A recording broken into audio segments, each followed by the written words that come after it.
They laughed, 320 polished mouths, wrapped in silk smiles and sparkling glasses, laughed because he told them to. "My son-in-law teaches preschool," Dr. James said, his arm casually draped over my shoulder. "Basically babysitting."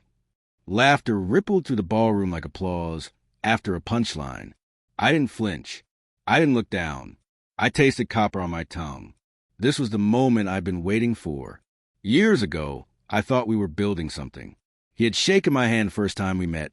Firm grip, measured smile, and said he respected men who worked with both hands and hearts. I believed him. I was young and eager for approval. My wife used to squeeze my fingers when her father entered a room, a silent warning I ignored. I wanted to belong. I spent nights crafting lesson plans, building sensory walls, designing literacy games from scratch. I taught children who couldn't speak, who bit, who trembled at loud voices. And I loved it. He tolerated it. Or rather, he looked down on it. The betrayal was subtle, surgical. I overheard a phone call once. His laugh not at me, but about me. He could have praised my work. Instead, he said I finger-painted. That sentence burrowed under my skin. That was when I began planning. I didn't explode. I documented. Every insult at family dinners, every joke in front of colleagues, every sidelong glance at my paycheck. I cataloged them as meticulously as he cataloged his surgical achievements. I built something quietly. Foundations, pilot programs, trauma-informed interventions, autism frameworks, adopted by hospitals before anyone advertised them. I told no one. I waited. The Harper Foundation gala wasn't a coincidence. He thought it was a stage. Medical donors, private equity sponsors, philanthropists who spoke of healing like it was a brand. He wanted to shine with controlled ego. He invited me out of obligation, not pride. I wore a simple black suit, no showiness, no signs. I let him have his moment. And when he humiliated me publicly with pride, I knew the clock had struck zero. Silence came from an unexpected source. A woman I hadn't introduced myself to took the microphone, calm, authoritative, respected.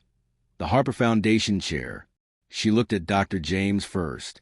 "Interesting introduction," she said, and the room rippled with confusion. Then her eyes found me.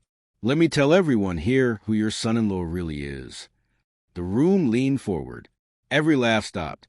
Dr. James' smile froze. He is the architect of the Early Childhood Trauma Intervention Protocol, now adopted by 14 pediatric hospitals. He designed the educational trauma recovery curriculum funded by this foundation. He trains medical professionals in developmental psychology. I didn't move. His throat tightened. A surgeon who could cut through flesh now couldn't handle words. Peers turned their gaze, not to him, but to me.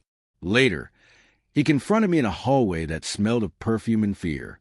"You planned this," he said. "I never lied." I replied, "I just never corrected you."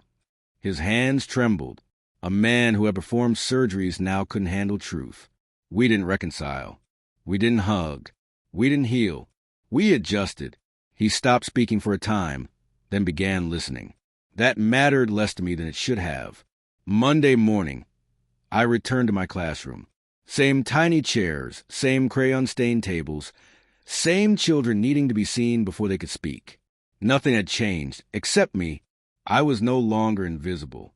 Not to him, not to them, not to myself. What I learned: teachers aren't feared because we're small. We're feared because we build minds before egos. I never raised my voice. I never touched his career. I let him reveal himself. That is the cleanest form of revenge, quiet, precise, unavoidable. And now, when they laugh, it won't be at me.